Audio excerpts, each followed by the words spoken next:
I'm Karen McDonald, and I'm here in the Esperance Community Teaching Kitchen with my friend, Chef Dan Compton of Farm Club, who's going to walk us through not some dishes for Thanksgiving, some dishes to recover from Thanksgiving and burn through your leftovers in a way that is magic, I think. It looks like. Yeah, based hopefully. on what I see here. So what are we going to do today? What are you going to walk us through? We are just going to make some fried potato patties to use up those leftover mashed potatoes for Thanksgiving. Everyone usually has some of those stashed in the fridge. Also a good way to use up your leftover rolls or bread or whatever you're serving at the table.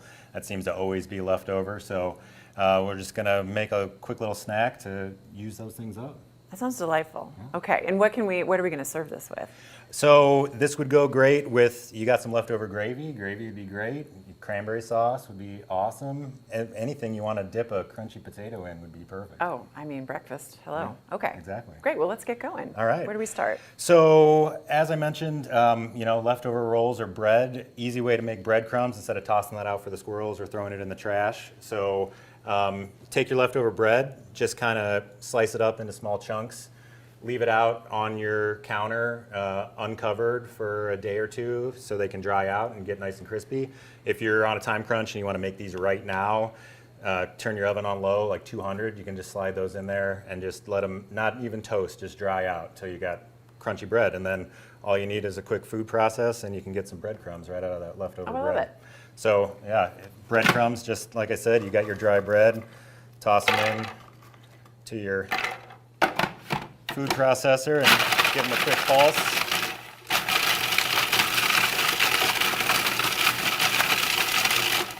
And voila, breadcrumbs. If you've got some extra chunks in there that are too big, they're going to be in your way, feel free to use like a colander or anything with sort of medium-sized holes. You can kind of like strain those through and end up with a little bit of a finer breadcrumb right here, like you've got right here. That looks very fancy. Yes, yeah. Very fancy. So to make these, it's super simple. We've got our leftover mashed potatoes. We're just going to do plain Jane, but feel free to jazz these up if you got other leftovers you want to toss in there. You got some bacon, you got some chives, you got a little cheese you want to toss in there. Just mix them into your potatoes. Oh, I like how you think. Yes. Yeah. But also delicious, just plain old mashed potatoes. So you're going to want to keep your potatoes, take them right out of the fridge. You're going to want them cold. They'll be way easier to work with. Okay. I just like to grab a little ball. They don't all need to be exactly the same size. Just form a little, get it in kind of a ball shape. Tap it into a patty, and then we're going to 3-step bread these guys so that they hold up in the pan. So the way to do that is flour, then eggs, then your breadcrumbs. And is that true for every 3-step bread? Like if I'm doing chicken? Or, yep, that works flour, for anything. Egg, Yep. Chicken tenders, you're making mozzarella Schnitzel. sticks, anything. Schnitzel, perfect for that. Yep. So you're going to go in your flour first. And when you're breading stuff, a good rule of thumb is try to keep, sometimes it's hard because we always want to dig in there, but if you keep one hand for your dry and then one hand for your wet, then you're not breading your own hand. The tendency, you're going to move that and you want to go in there, but go back with the flour hand and get in the breadcrumbs. Okay, I love that. So just get that nice and coated. You got your potato patties. You're going to want to, ideally, I'd let these sort of, after you form them, sit and sort of let them set up for a couple minutes before you go for a fry.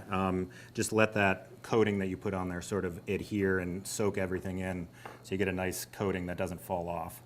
I've got some preheated oil here. I'm going with a neutral oil, something that has high heat because you're frying. It's not worth it to use olive oil for something like this. And the nice thing about these too is that, all we're doing is mashed potatoes. So these are fully cooked. All we're doing is get nice, crispy, golden brown on your breadcrumbs and warm in the inside, and you're done. Okay. If you're not sure whether your oil is ready yet or not, you've got your breadcrumbs here. You can kind of just like put a little pinch of breadcrumbs in there, and if you see them starting to fry and turn golden, then you kind of know you got your oil at the right temperature. That's a great tip. It looks like a lot of oil, but like you said, it's not ending up in your food. You're just using it to cook. You want to have enough so you're kind of coming up around the edges so you get crispy around the side and you're not leaving raw breadcrumbs around the edges. Yeah, I don't do a lot of frying. So is this, this isn't quite deep frying, This but isn't deep fry. You'd call this a shallow fry. Shallow fry. Yeah. There you go. And that's all it takes. It's as easy as that. I would pull these out onto a little bit of paper towels or a kitchen towel just to drain, get the excess fat off of there.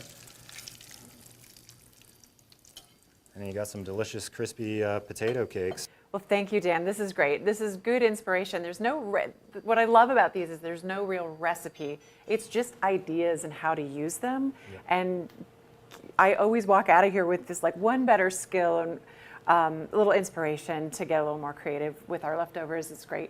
Keep that food waste down and get to use our local ingredients. So if you are looking for more inspiration of easy ways to get food, local food to the table in creative and interesting ways, go ahead over to 9and10news.com and check out Eat Local. And I want to give a shout out and thanks to our friends at Groundwork for Resilient Communities for partnering with us to bring our friends here to teach us something new. See you next time.